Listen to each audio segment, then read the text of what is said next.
Bismillahirrahmanirrahim. Assalamualaikum warahmatullahi wabarakatuh.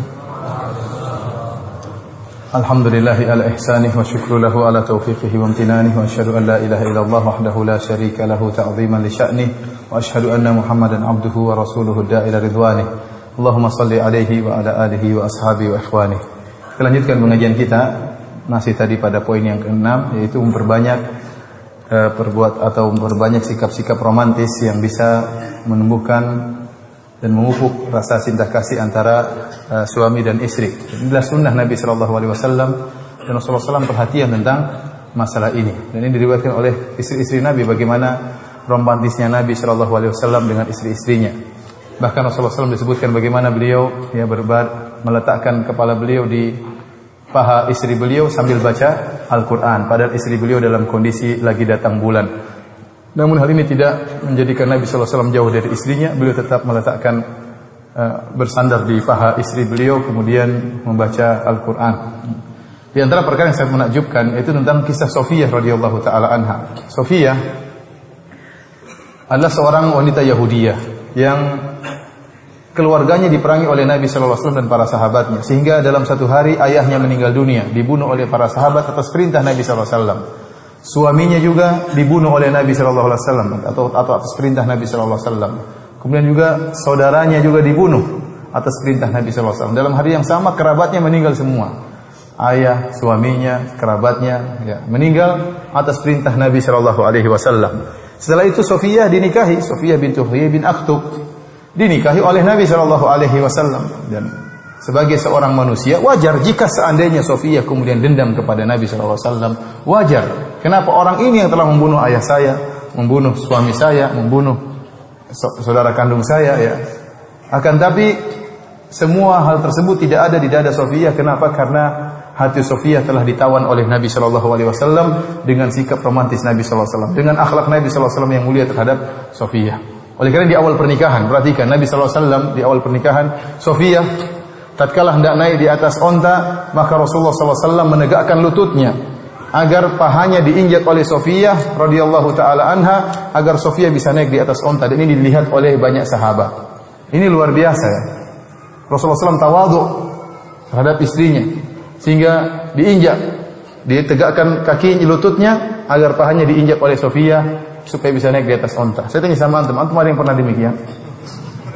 Tegakkan lutut, istriku tolong, tidak apa-apa, silakan.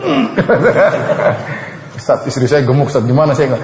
Ya, jadi maksud saya mungkin tidak seperti itu, ya. Mungkin tidak seperti, tapi mirip-mirip lah seperti itu, ya. Kalau istri antum misalnya mengambil panci di atas lemari, antum tegakkan lutut antum. Ini ganti kursi demi kamu istriku, injak. Enggak apa-apa, subhanallah. Istri enggak akan lupa, subhanallah. Saya pernah nginjak-injak suami saya. Ngambil apa? Mungkin tidak seperti itu, tapi yang mirip seperti itu. Contohnya kalau antum naik mobil. Nah, antum mau pergi sama istri misalnya. Jangan sopir yang bukakan pintu buat istri antum. Antum yang bukain pintu buat apa? Istri antum bukain pintu. Sayangku silakan. Permaisuriku silakan. Indah kan seperti itu. Setelah dia masuk kemudian tutup, baru antum naik. Ini istri merasa apa? Disayangi. Senang istri seperti itu. Tawadhulah antum sama apa? Istri. Jangan antum itu, buka itu pintu, buka. Lewat belakang itu gas tolong angkat, masukkan ke bagasi. Kasihan istri, ya akhirnya membantu ente bagaimana? Ya harusnya ente tunjukkan bahwa Anda sayang sama istri. Seperti inilah yang membuat Sofiyah lupa terhadap semua itu, lupa tentang dendam suaminya, dendam terhadap ayahnya, dendam. Kenapa? Karena Nabi telah menawan hatinya. Tatkala Rasulullah SAW sedang dalam Sahih Al-Bukhari, dan tatkala Rasulullah SAW sedang iktikaf di Masjid Nabawi. Kita tahu iktikaf itu apa? Iktikaf adalah qatul alaik anil makhluk wal ittisalu bil khaliq. Namanya iktikaf, hakikat iktikaf adalah memutuskan segala hubungan dengan makhluk, lalu menyambung hubungan dengan al-khaliq, dengan pencipta. Itu iktikaf. Kita iktikaf bukan buat ngobrol, bukan macam, tapi ingin beribadah kepada Allah Subhanahu wa taala. Sampai-sampai Nabi sallallahu alaihi wasallam buat semacam kemah-kemahan agar dia bisa beribadah konsentrasi kepada Allah Subhanahu wa taala. Namun tatkala di malam hari datang Sofiyah mengunjungi Nabi di Masjid Nabawi, Rasulullah SAW tidak, pulang saya lagi itikaf kok ganggu-ganggu, enggak. Istrinya datang, Rasulullah SAW ngobrol sama istrinya, bicara suami istri. Ngobrol berapa lama, sampai Rasulullah SAW, istrinya kalau kita katakan mutuskan ibadah dia demi untuk ngobrol apa? dengan istrinya. Karena Rasulullah SAW ingin menawan hatinya. Mengobrollah Nabi SAW dengan istrinya. Waktu istrinya mau pulang, Rasulullah SAW keluar dari masjid ngantarin istrinya. Yang ini dijadikan dalil oleh para ulama bahwasanya orang i'tikaf boleh keluar dari masjid kalau darurat. Waktu itu malam hari. Sementara siapa yang ngantar Sofia pulang ke rumahnya kalau bukan suaminya? Maka Rasulullah SAW keluar dari masjid dan kembali lagi. Makanya seorang kalau i'tikaf boleh dia keluar, misalnya dia panitia i'tikaf tidak menyediakan makanan. Apakah dia boleh keluar? Boleh. Keluar dalam rangka mencari makanan ya yang terdekat. Jangan dia bilang, ada nasi padang sana jauh 2 kilo. Kita ke sana. Ini batal i'tikafnya kalau begitu. Jadi kalau ada di situ dekat-dekat ya kita makan seadanya supaya kita bisa kembali lagi ke masjid. Perhatikan bagaimana Rasulullah SAW ya meskipun sedang i'tikaf ngobrol sama Sofiyah, bahkan ngantar Sofiyah pulang ke rumahnya ya. Dan inilah yang menawan hati siapa? Sofiyah radhiyallahu taala anha. Oleh karenanya istri senang kalau kita romantis. Lihat Aisyah radhiyallahu taala anha, tatkala Rasulullah SAW mengatakan, "Wahai Aisyah, apa kau tidak ingin melihat orang-orang Habasyah bermain-main di masjid?" Kata Aisyah, "Iya, saya ingin lihat." Maka Aisyah pun nonton orang-orang Habasyah ya. Yal'abuna bihirabih, mereka bermain-main perang-perangan di Masjid Nabawi. Waktu itu Aisyah ngelihatnya dari dalam rumah Nabi sallallahu alaihi wasallam di jendela. Kemudian Aisyah meletakkan dagunya di pundak Nabi sallallahu alaihi wasallam dan menempelkan pipinya dengan pipi Nabi sallallahu alaihi wasallam, ditempelkan. Pipi Aisyah bertempelan dengan pipi Nabi sallallahu alaihi wasallam dan dagunya di atas pundak Nabi sallallahu alaihi wasallam. Rasulullah SAW mengatakan, "Hasbuki, cukup wahai Aisyah." Sudah lama kau nonton? Kata Aisyah, "Belum." Rasulullah SAW tidak lama berikutnya membiarkan Aisyah nonton. Rasulullah SAW mengulangi lagi, "Hasbuki, sudah cukup wahai Aisyah." Kata Aisyah, "Belum." Sampai ketiga kali, "Hasbuki," baru cukup. Kata Aisyah, "Saya bukan minat nonton orang-orang tersebut main-main di Masjid Nabawi, tapi agar mereka tahu bagaimana kedudukan saya di sisi Nabi." Jadi Aisyah sedang pamer kalau dia sedang nempel sama siapa? Rasulullah SAW. Dan itu wajar sifat perempuan. Ya, ente kalau keluar jalan gandeng itu istri ente. Ada orang laki-laki ikhwan jenggotan, perempuan cadaran di belakang, kenapa di sini ditinggal? Betul, dia jalan sendiri, istrinya ditinggal istrinya. Mas, saya istrimu. Istrinya ditinggal, gimana? Gandeng istri itu jalan, dia bahagia senang apalagi depan teman-temannya. Dan wanita itu suka begitu, suka ingin menunjukkan kepada teman-temannya bahwasanya suaminya sayang sama dia. Kalau suaminya belikan emas, sudah dia pamer sana sini, udah, wah sudah suami saya belikan emas nih, baru dibelikan emas. Padahal beli sendiri, kadang-kadang gitu. Padahal nyolong uang suami, tapi dia ingin menyampaikan bahwasanya suaminya sangat cinta kepada dia. Maka kita harus pengertian dalam hal ini, kita berusaha romantis kepada istri kita dan ini butuh belajar. Dan ini butuh belajar apa? Romantis. Istri-istri juga butuh belajar, suami juga butuh belajar. Dan saya dikeluhkan seperti ini. Saya bilang, ada ikhwan kenal saya bilang, "Ustaz, gimana saya nikah istri saya tidak romantis?" Ya, jadi hambar di rumah itu apa? Hambar. Jadi hambar. Tapi para hadirin dan hadirat yang dirahmati oleh Allah Subhanahu wa taala, di antara perkara yang menunjukkan keromantisan juga, jangan lupa kalau istri kita berbuat baik, jangan lupa kita mengatakan syukran ya habibati. Apa? Hafal dulu apa? Syukran ya habibati. Artinya apa? Terima kasih wahai kekasihku. Antum sudah hafal belum? Intinya ente terima kasih. Istri bikin teh, jangan malas bilang apa? Syukran. Dia langsung berbinar-binar. Besok bikin teh lagi. Kalau ente enggak bilang syukran, dia enggak bikin teh. Dia bikin teh, dia bikin apa, masak apa, ente bilang syukran, diambilkan makanan bilang apa? Syukran ya habibati. Latih diri. Setiap dilakukan suatu kebaikan, terima kasih sama dia. Ini berlaku buat istri, buat anak-anak, semuanya kalau mereka berbaik perlu penghargaan. Kita berusaha dia ikhlas, tapi kita perlu apa? Penghargaan. Jangan ente cuek-cuek saja, istri sudah bikin setengah mati, cuek wajah cemberut gimana? Kalau dia rapikan tempat tidur, syukuran Masya Allah. Puji perbuatan dia, Masya Allah hari ini tempat tidur kita bagus misalnya, atau yang lainnya. Hari ini kamu, pokoknya inilah, kita puji kalau dia, dan kita berterima kasih kalau dia melakukan satu kebaikan. Kita bilang syukuran. Demikian juga para wanita, saya ingatkan, lelaki itu ingin dihormati. Ar-rijalu qawwamuna 'alan nisa. Lelaki adalah pemimpin keluarga. Nah, lelaki ingin istri itu menunjukkan ketundukannya kepada suaminya. Sampai di antara perkara yang disukai oleh sebagian suami, meskipun dia sedang bersafar, istrinya mau keluar, dia SMS suaminya, "Suamiku, saya ingin ikut pengajian, saya minta izin ikut pengajian." Suaminya waktu baca SMS tersebut, dia bahagia, subhanallah, istri saya mau ikut pengajian, minta apa? Minta izin. Ini penghargaan terhadap suami, dan ini menambah cinta suami kepada istri. Mau kemana? Mau ke mall, minta izin. "Suamiku, saya ingin ke mall," misalnya, minta izin. Jadi setiap Kalau ingin keluar yang jauh minta izin ya. Tapi kalau cuma beli gula, beli beras nggak usah minta izin ya. Ini minta izin mau beli beras aja minta izin. Ente mau ke kios beli aja nggak usah minta izin. Tapi maksudnya kalau ke mall, ke pengajian, keluar yang lama, maka minta izin kepada suami. Dan ini akan karena suami ingin dihargai dan ingin dihormati. Tatkala dia tahu istrinya menghormati dia, istrinya menghargai dia, maka dia semakin cinta kepada istrinya. Tapi para hadirin yang dirahmati Allah Subhanahu wa taala, perkara yang berikutnya, perkara yang ketujuh, ya. Berusaha mengungkapkan cinta kita kepada istri kita. Dalam bahasa kerennya, kita bergombal terhadap apa? Istri kita. Meskipun dalam gombal tersebut terkadang ada dusta, nggak jadi masalah. Ya. Dan ini dibolehkan dalam syariat. Dalam hadis, rakhasan Nabi sallallahu alaihi wasallam min al-kadhib fi thalath.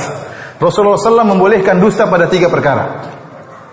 Fil harbi wa fil islahi, dalam peperangan boleh berdusta. Untuk mendamaikan 2 orang yang bersengketa juga boleh berdusta.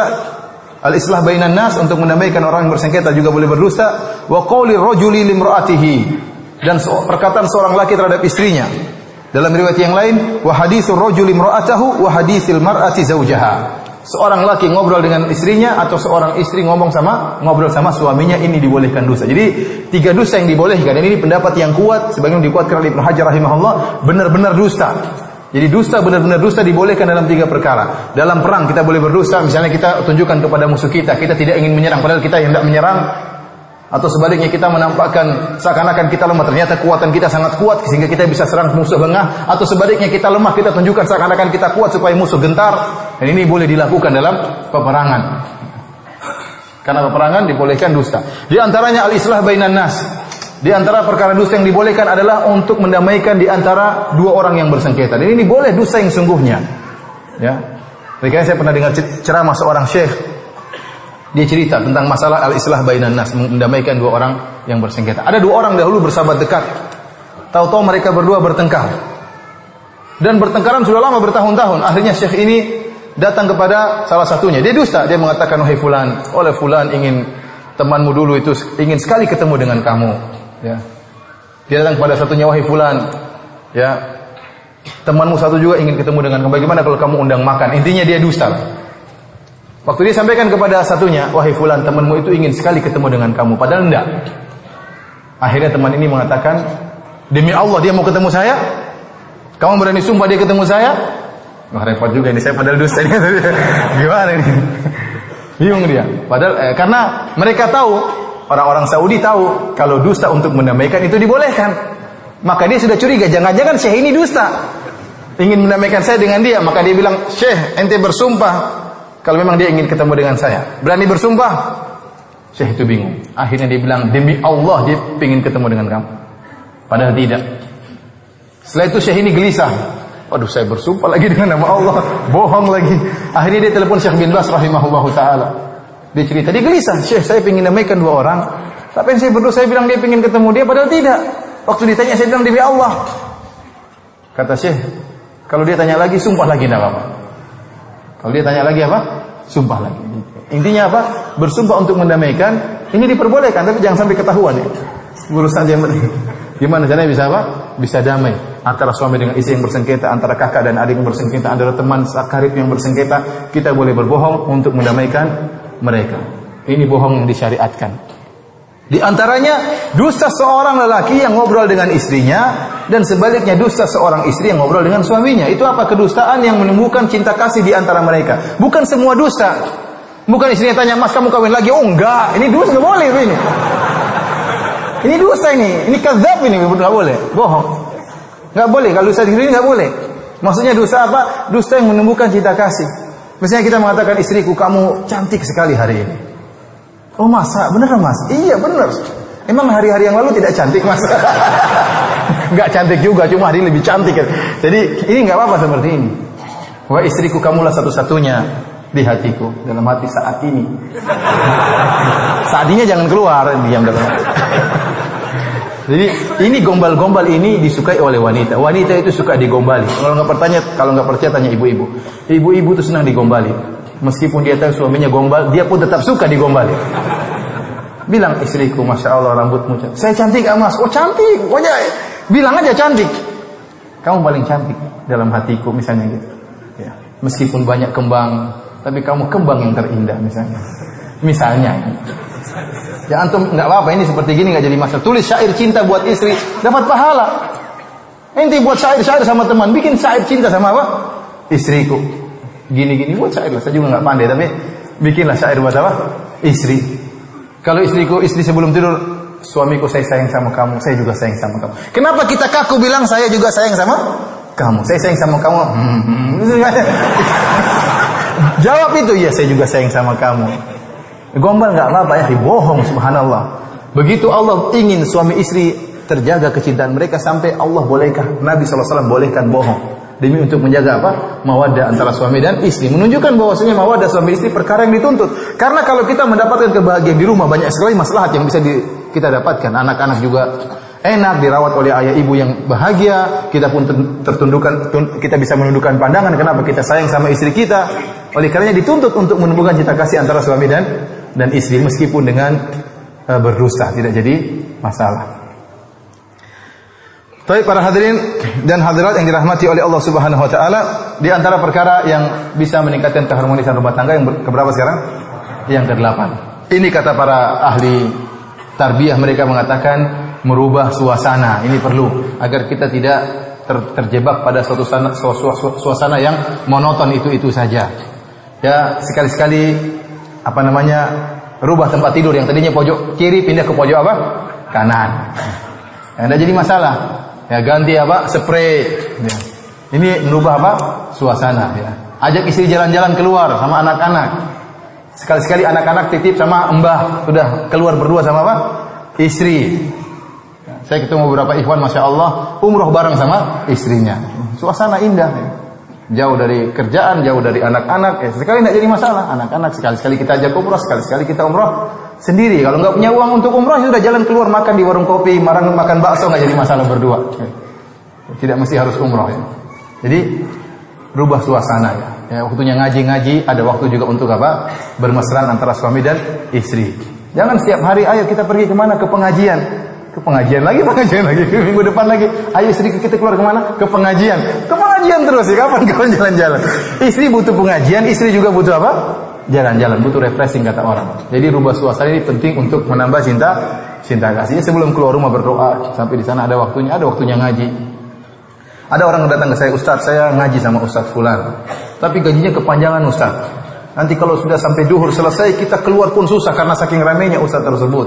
Akhirnya pulang sudah kemalaman. Saya bilang, ya udah kamu keluar, nggak usah ngaji sampai selesai.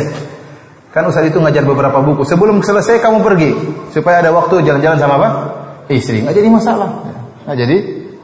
Ya, maksud saya, istri juga punya hak untuk kita rubah kondisi, suasana ya.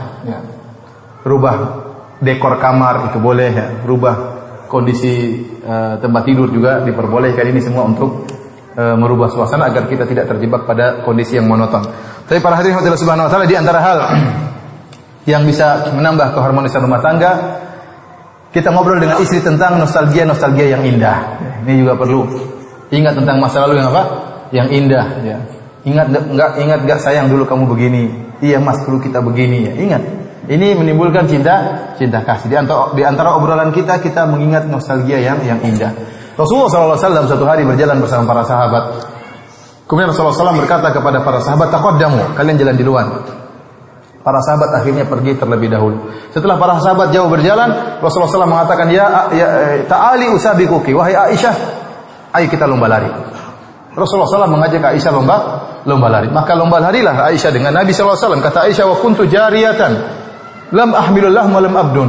Ya, Aisyah masih kecil, masih bujang, masih remaja, tidak berat, belum gemuk. Sehingga waktu lomba lari dengan Nabi SAW, Nabi jelas kalah, Nabi sudah tua ya. Aisyah masih gadis remaja, kurus. Begitu lomba lari, akhirnya Nabi kalah dalam lomba tersebut. Waktu kalah, Nabi diam-diam saja. Kemudian berjalanlah hari, berjalanlah waktu, berjalanlah bulan. Rasulullah SAW menunggu kapan Aisyah gemuk ya. Kemudian sampai berjalan tahun, akhirnya Aisyah gemuk. Waktu Aisyah gemuk, kesempatan. Waktu itu Rasulullah SAW sedang bersafar juga dengan para sahabat bersama Aisyah. Di tengah perjalanan Rasulullah SAW mengatakan, taqaddamu, bayangkan Rasulullah SAW suruh sahabat jauh jalan di luar. Kenapa? Dia ingin bernostalgia dengan istrinya. Pergilah para sahabat setelah berjalan jauh. Rasulullah SAW mengatakan, ta'ali usabiquki, ayo mari kita lomba lari. Kedua kali setelah entah berapa tahun yang lalu. Waktu lomba lari, karena Aisyah sudah gemuk, akhirnya Nabi SAW menang. Waktu Nabi SAW menang, Nabi SAW tertawa. Nabi SAW mengatakan, hadhihi bitilka, ini untuk membayar kekalahanku yang dulu. Subhanallah. Berarti Nabi ingat nggak masa indah? Lomba lari itu kenangan indah. Antum sekali-sekali ajak istri lomba lari. Sunnah Nabi, ya akhi. Iya atau tidak? Sunnah Nabi atau tidak? Nabi ngajak Aisyah lomba lari, ente jangan lo ajak lomba makan terus, lomba lari. Kalau lomba makan terus gawat. Lomba lari sama istri. Ya, sekali-sekali. Kalau bisa, ya lomba yang lain. Intinya, ini nostalgia yang indah yang diingat oleh Rasulullah SAW dan diingat oleh Aisyah radhiyallahu taala anha. Oleh karenanya, tidak apa kita dulu sama istri, ingat nggak waktu kita seperti ini dulu. Ingat cerita kepada istri kita. Ini semua adalah kisah-kisah indah yang bisa menumbuhkan cinta kasih antara suami dan istri. Tapi para hadirin yang dirahmati Allah Subhanahu wa taala, yang terakhir, yang ke-10, apa yang kita lakukan jika terjadi keributan antara kita dengan istri kita? Ini perkara poin yang cukup penting ya, sebagai penutup dari pengajian kita. Para hadirin dan hadirat yang dirahmati Allah Subhanahu wa taala, namanya kehidupan rumah tangga tidak akan luput dari ya cekcok ya. Inilah pernik kehidupan. Tatkala terjadi keributan antara kita dengan istri kita, jangan kita tuduh bahwa istri kita kurang bertakwa, atau jangan kita tuduh kita juga kurang bertakwa. Ingatlah bahwasanya rumah tangga terbaik yang ada itu rumah tangga Nabi SAW, juga tidak luput dari cekcok. Terjadi keributan ya, meskipun tidak banyak tapi terjadi. Ya, cekcok antara Nabi dengan istri-istrinya, antara istri yang satu cemburu dengan istri yang lain. Terjadi problematika, maksud saya, terjadi problematika di rumah tangga Nabi sallallahu alaihi wasallam. Nah, kalau itu di rumah tangga Nabi sallallahu alaihi wasallam, sementara Nabi adalah orang yang paling mulia, istri-istrinya adalah orang yang paling mulia, bagaimana lagi dengan kita? Maka wajar jika terjadi problematika. Nah, yang jadi masalah bagaimana sikap kita menghadapi problem atau masalah antara kita dengan istri kita. Ya. Yang pertama, ikhwan fillah wa fiddin azanillahu wa iyyakum, kita atau istri kita kalau timbul pertikaian, permasalahan, yang pertama yang harus kita perhatikan, jadikanlah diri Anda termasuk dari problem. Jadikanlah diri Anda termasuk dari apa? Problem. Kalau Anda menjadikan problem tertumpu pada pasangan Anda, maka Anda akan ya merendahkan dia dan berusaha menyalahkan. Dia tidak mencari apa? Solusi. Namun tatkala Anda menjadikan saya juga termasuk problem, maka kita berusaha mencari solusi. Kenapa? Anda juga merasa salah. Karena bisa jadi istri kita yang salah, namun akar dari kesalahan tersebut mungkin dari kita. Mungkin kita kurang perhatian, mungkin kita kurang dakwahi, ya. Mungkin kita tidak penuhi janji kita sama dia sehingga dia marah-marah, muring-muring. Sebenarnya akar permasalahan kembali kepada kita. Atau karena kita bermaksiat di luar, lihat cewek yang haram, lihat aurat-aurat wanita yang haram, sehingga asarnya, dampaknya adalah sikap istri kita terhadap kita. Sebagaimana perkataan para salaf, saya mengetahui dampak dari maksiat tentang sikap istri. Oleh karena tatkala timbul permasalahan antara kita dan istri, jadikanlah kita bagian dari problem. Dan ini langkah yang tepat sehingga kita berusaha mencari solusi. Saya juga salah. Ini timbul permasalahan karena saya juga punya andil dalam terjadinya permasalahan tersebut. Yang kedua, para hadirin Allah Subhanahu wa taala, tatkala terjadi problem ya, kita bahas di tempat yang pas dan di waktu yang pas. Jangan lagi ada permasalahan kemudian kita bentak-bentak istri kita di hadapan anak kita, jangan. Anak-anak kasihan lihat orang tuanya apa? Bertengkar. Dan ini ya ikhwan, kalau anda marah sama istri, tahan. Jangan marah di depan anak-anak, kasihan anak-anak. Saya pernah ngisi pengajian seperti ini di Jakarta. Tiba-tiba ada suami istri marah di belakang. Jenggotan dan cadaran. Iya beneran, di depan umum. Yang jenggot lempar aqua kepada istrinya. Waduh gimana? Ya akhi, kalau lempar nanti di rumah, jangan di sini lempar aqua, orang lihat banyak. Apa perkataan orang? Padahal banyak orang-orang yang ngaji, yang baru pakai jilbab di masjid, yang pakai jilbab ABG yang macam-macam ya. Ini gimana jenggotan? Saya nggak mempunyai suami jenggot, ini lempar aqua di depan umum. Ya, akhirnya timbul image yang buruk terhadap orang. Kenapa dia tidak bisa tahan emosi? Ya, seharusnya orang yang mengikuti sunnah Nabi lebih utama menahan emosi, lebih sabar, bukan lebih emosional. Istrinya salah, saya ceraikan. Ini bukan justru sunnah Nabi mengajarkan kita untuk lebih apa? Lebih untuk bisa menahan emosional kita. Jadi kalau kita lagi marah sama istri, lihat kondisi, jangan kita lampiaskan begitu marah langsung lampiaskan. Ini tidak benar, ya. Tidak benar. Kita seorang beriman, kita lihat kapan waktunya kita lampiaskan, di mana posisinya dan di waktu yang tepat. Jangan di hadapan anak-anak. Jangan juga kita omelin istri kita lagi naik mobil. Lagi aja mobil, kamu gini-gini, dalam mobil nih. Ente bisa emosi nih naik mobil. Istrinya bilang, saya loncat dari mobil. Loncat sana, loncat betulan gimana? Jangan lihat kondisi yang baik di kamar, di mana baru ngobrol. Karena kita ingin cari solusi. Kita bukan dendam ingin habisi istri kita. Ini istri kita punya jasa banyak, sudah ngandungi anak kita, sudah ngurus kita. Dia punya kesalahan, punya perempuan, lelaki, manusia punya kesalahan. Oleh karenanya kita bicarakan masalah tersebut di tempat yang pas dan waktu yang pas. Kalau kita ingin cari solusi, kalau nggak ingin cari solusi ya sudah, nggak usah. Perkara berikutnya, para hadirin dan hadirat yang dirahmati Allah Subhanahu Wa Taala, waktu terjadi masalah, kita bahas permasalahan satu persatu. Apa masalahnya nih? Dan jangan ungkit-ungkit masalah yang lalu dulu. Dan saya ingatkan kepada ibu-ibu itu kalau sudah marah-marah, dia bisa ngungkit seluruh masalah. Dan mereka memiliki hafalan yang kuat dalam urusan ini. Kalau dia bilang, suamiku kamu begini, kita laki-laki bingung. Aduh, kita lupa semua. Kenapa? Kita mikir mikir utang, mikir macam-macam. Sehingga mau mikir kesalahan dia, kita lupa. Tapi istri, dia punya hafalan yang kuat, mikirkan kesalahan kita. Kamu begini, kamu sama ibu begini, kamu sama mertua saya begini, kamu banyak sekali. Kamu sama kakak saya begini, kamu nggak belikan saya. Ingat, ibu-ibu jangan begitu. Kalau ada masalah sama suami, bahas satu persatu. Jadilah wanita yang berakal, ya. Karena kita ingin mencari solusi. Jangan diungkap seluruhnya dalam suatu tempat, itu berarti kita tidak cari solusi. Tapi permasalahan dibahas satu demi satu. Kemudian diantaranya berusaha agar permasalahan tersebut hanya kita yang bahas, jangan sampai keluar. Ya, sebagian ibu-ibu lagi ribut sama suaminya, cerita ke ibu-ibu yang lain. Suami saya begini-begini. Dia curhat, tapi dicurhat kepada banyak wanita. Kalau mau curhat kepada satu wanita, cari solusi yang amanah. Bukan ketemu ummahat cerita. Akhirnya apa? Dia mempermalukan suaminya. Dia bongkar aib apa? Suaminya. Ini enggak benar. Jadi kalau masalah di dalam rumah, jangan keluar. Jangan sampai keluar. Jangan sampai cerita kepada wanita yang tidak amanah. Kalau perlu orang tua tidak perlu tahu.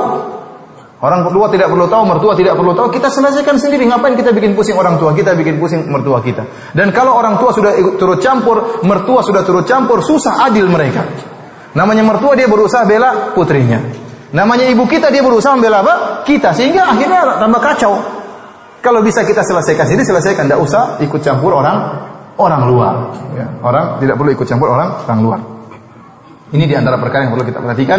Dan terakhir saya tutup dengan perkataan suatu riwayat yang diriwayatkan dari Abu Darda kepada istrinya. Ya, riwayat ini diriwayatkan dengan sanad yang lemah, tetapi sering dinukil oleh para ulama karena maknanya yang indah. Ya, jadi Abu Darda pernah berkata kepada istrinya, radhiyallahu anhu, "In ana ghadibtu faraddini, wa in anti ghadibti raddituka, wa illa falan nastahib." Kata dia, wahai istriku, kalau saya marah maka berusahalah redamlah marah saya. Dan kalau kamu marah, saya berusaha untuk meredam apa? Kemarahanmu. Kalau saya marah, kamu marah terus gimana? Kapan kita mau apa? Nggak akan bisa gabung kalau begitu. Ya. Ibu juga ingat, kalau suami sudah marah, jangan angkat suara lagi. Emang mau kalau suara tinggi bisa ngalahkan suami? Nggak bisa. Suaranya tinggi, suami keplak, selesai. Suara marah-marah, kamu saya cerai, buyar sudah. Suami kalau sudah emosi juga otaknya kadang nggak jalan. Kamu saya cerai, selesai. Nanti yang tinggal penyesalan. Oleh karena kalau suami sudah emosi, turun, tenangkan suami. Demikian juga istri kalau sudah emosi, suami yang baik, tenangkan istrinya. Kalau enggak terus tidak akan bisa berjalan kehidupan rumah tangga. Dan perkara yang menakjubkan, saya pernah beberapa tahun yang lalu ketemu dengan seorang ikhwan, kalau nggak salah di Bekasi. Ya, dia umroh. Kita ngobrol, dia bilang, "Ustaz, saya baru ngaji Ustaz, baru 2 tahun ini." Oh, Masya Allah, Alhamdulillah. Kata dia, "Ustaz, setelah saya ngaji, subhanallah, kehidupan rumah tangga saya berubah. Dulu saya sering bertengkar sama istri. Waktu saya ngaji, saya tahu bagaimana suami yang baik. Istri saya pun ngaji, dia semakin taat sama saya. Kita nggak pernah lagi bertengkar sekarang, Ustaz. Sampai-sampai saya bilang sama istri saya, rindu ingin bertengkar sama kamu." Benar, dia bilang gitu sama saya. Ini menunjukkan ngaji itu merubah apa? Merubah akhlak. Nah, kalau seorang laki ngaji harusnya lebih sayang kepada istri. Kalau istri ngaji harusnya lebih taat kepada apa? Suami. Harusnya demikian. Jangan sebaliknya, lebih cepat emosi, lebih cepat marah. Nah, ini tidak benar. Berarti pengajiannya ada yang nggak beres ya. Para hadirin Allah Subhanahu wa taala, jadi ini sekedar teori, 10 teori yang bisa kita sampaikan. Yang kita perlukan adalah pengamalan dan perlu kita melatih diri kita untuk pengamalan. Oleh karena saya ingin tanya sama antum. Siapa yang habis ini setelah pengajian pengen mandi sama istrinya? Angkat tangan. Hah? Siapa yang berniat ya? Bilang insya Allah. Insya Allah. Ya, antum aja mau angkat aja malu-malu. Insya Allah, malu itu baik ya. Demikian saja. Ada pertanyaan atau tidak? Ada yang bertanya, saya persilakan. Masih ada 5 menit. Silakan. Waalaikumsalam warahmatullahi wabarakatuh.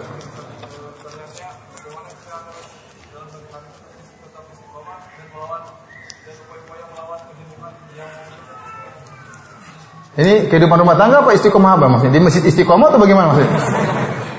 Rumah tangga apa secara umum?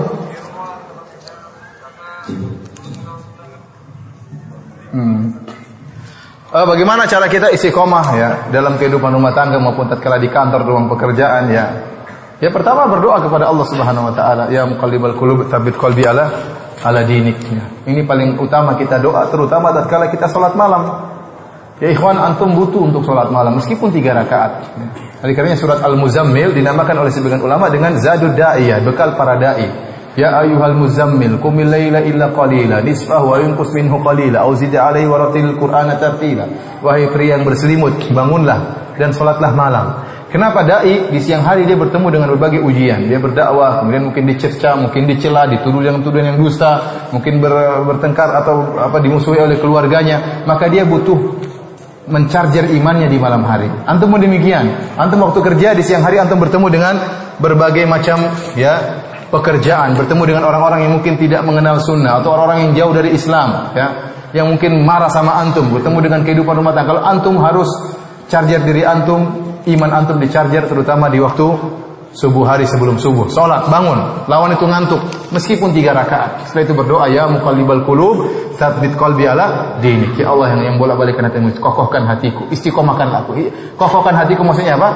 Istiqomahkanlah aku. Yang kedua, di antara hal yang paling penting adalah mencari komunitas, cari sahabat. Meskipun kita kerja mungkin di ruangan yang amburadul, kita punya teman. Sekarang apalagi ada WhatsApp, kita bikin grup-grup yang orang-orang sehingga kita baca hadis di tengah pekerjaan, mungkin kita bisa lihat ayat. Ini membuat kita apa? Istiqomah ya. Di antaranya ikut pengajian, minimal seminggu sekali kita datang ikut pengajian. Berkah datang ke tempat pengajian di masjid, salat tahiyatul masjid, kemudian nunggu ustaz mungkin baca Quran ya dan lainnya. Ini di antara kiat-kiat istiqomah ya. Wallahu a'lam bishawab.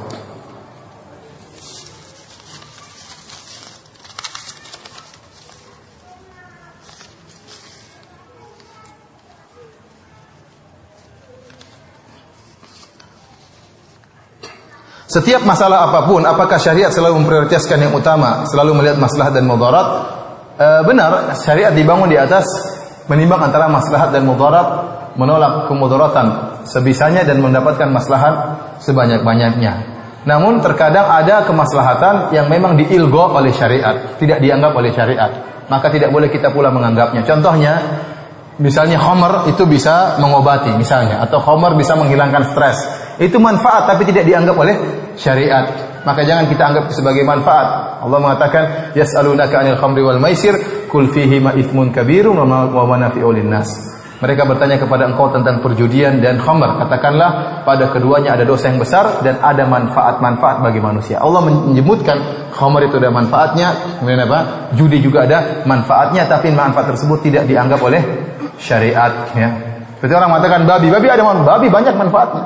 Bisa dibuat ini, bisa dibuat anu, tapi tidak dianggap oleh syariat, dibuang. Nah, ada perkara-perkara yang syariat ya manfaat dan mudaratnya tidak ada nasnya, maka disitulah kita menimbang antara maslahat dan mudarat.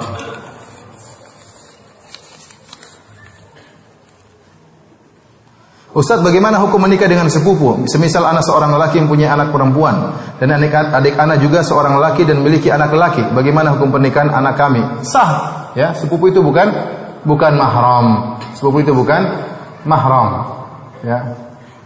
Bahkan menikah dengan om, contohnya adalah Ali bin Abi Thalib dan Nabi sallallahu alaihi wasallam. Ali dan Nabi adalah sepupuan. Nabi sallallahu alaihi wasallam anaknya Abdullah, Ali anaknya siapa? Abu Thalib. Ternyata Nabi menikahkan putrinya Fatimah dengan omnya, ya tidak? Kenapa? Karena Nabi dan bukan om langsung tapi dia sepupu. Kalau om langsung enggak boleh. Tidak boleh kita anak kita, putri kita nikah dengan saudara kandung kita, enggak boleh. Tapi kalau putri kita nikah dengan sepupu kita, maka apa? Boleh. Sebagaimana kita boleh nikah dengan sepupu kita. Jadi tidak mengapa, dan ini banyak di Arab Saudi, orang Arab sampai sekarang juga, teman-teman kita yang dari Arab, dari Yaman sering menikahkan apa? Sepupu dengan sepupu. Dan saya pernah khutbah nikah tentang pernikahan sepupu dengan sepupu. Artinya nikah dengan ini saya dipanggil untuk khutbah nikah. Pernikahan di antara sepupu. Nah, jadi masalah. Bagaimana jika ketika istri marah selalu minta cerai? Apa nasihat Ustaz? Allah, istri emang kadang-kadang sok itu. Istri dia orang sok minta cerai, begitu dicerai nangis ya. Dan itu sering itu, ceraikan aku. Iya, kamu saya cerai, udah bingung dia. Ya, istri seperti itu. Oleh karenanya kalau istri tantang kita ini bukan perempuan, kita laki-laki, ya, pikiran kita panjang. Tidak semua perkataan istri kita kemudian kita terpancing. Kalau istri bilang, kalau kamu jantan ceraikan saya. Seandainya istri mengatakan demikian, kalau kamu jantan ceraikan saya, justru kalau kamu jantan jangan ceraikan dia. Kalau kamu ceraikan dia berarti kamu juga seperti perempuan. Makanya Allah mengatakan, Rasulullah SAW mengatakan, at-talaq liman akhadha bis-saq. Talak itu di tangan lelaki. Antum bayangkan kalau talak itu di tangan perempuan, tiap hari kita dicerai 3 kali mungkin sama istri. Kenapa? Dia nggak bisa tahan emosi. Nah, antum laki-laki antum bisa tahan emosi. Ya, kita tidak menceraikan istri kita kecuali kalau kondisinya sudah darurat, sudah tidak ada jalan keluar. Kalau kecuali cerai, maka ceraikan, tidak jadi masalah. Itu pun talak 1 dan dijatuhkan di waktu istri ya suci dan belum kita gauli. Dan ini butuh pembahasan masalah cerai. Saya insya Allah mudah-mudahan kalau Allah izinkan kita bisa bertemu sekali lagi dalam pertemuan yang lain, kesempatan yang lain, kita harus bahas fikih cerai. Kita harus bahas apa fikih cerai, karena banyak orang menikah tidak tahu fikih cerai. Dia belum nikah sudah belajar fikih poligami. Fikih cerai saja belum dia pelajari, langsung fikih poligami. Akhirnya apa? Dia ceraikan istrinya ngawur. Kadang dia sudah ceraikan istrinya, dia tidak tahu kalau dia sudah jatuhkan cerai sama istrinya. Cerai pun ada, para ulama menyebutkan tolak sunni dan tolak bid'i. Ada talak sesuai dengan sunnah, ada cerai sesuai dengan sunnah, ada cerai yang bid'ah. Dan ini banyak dilakukan oleh orang-orang yang tidak pernah belajar fikih cerai. Demikian para hadirin hadirat yang dirahmati Allah Subhanahu wa taala, kajian kita pada kesempatan kali ini. Semoga Allah mencatatnya sebagai amalan kebajikan kita di akhirat kelak. Sebagaimana Allah pertemukan kita di masjid yang mulia ini, semoga Allah pertemukan kita di surganya kelak. Demikian, wabillahi taufiq wal hidayah. Assalamualaikum warahmatullahi wabarakatuh. Subhanallahi bihamdihi asyhadu an la ilaha illa anta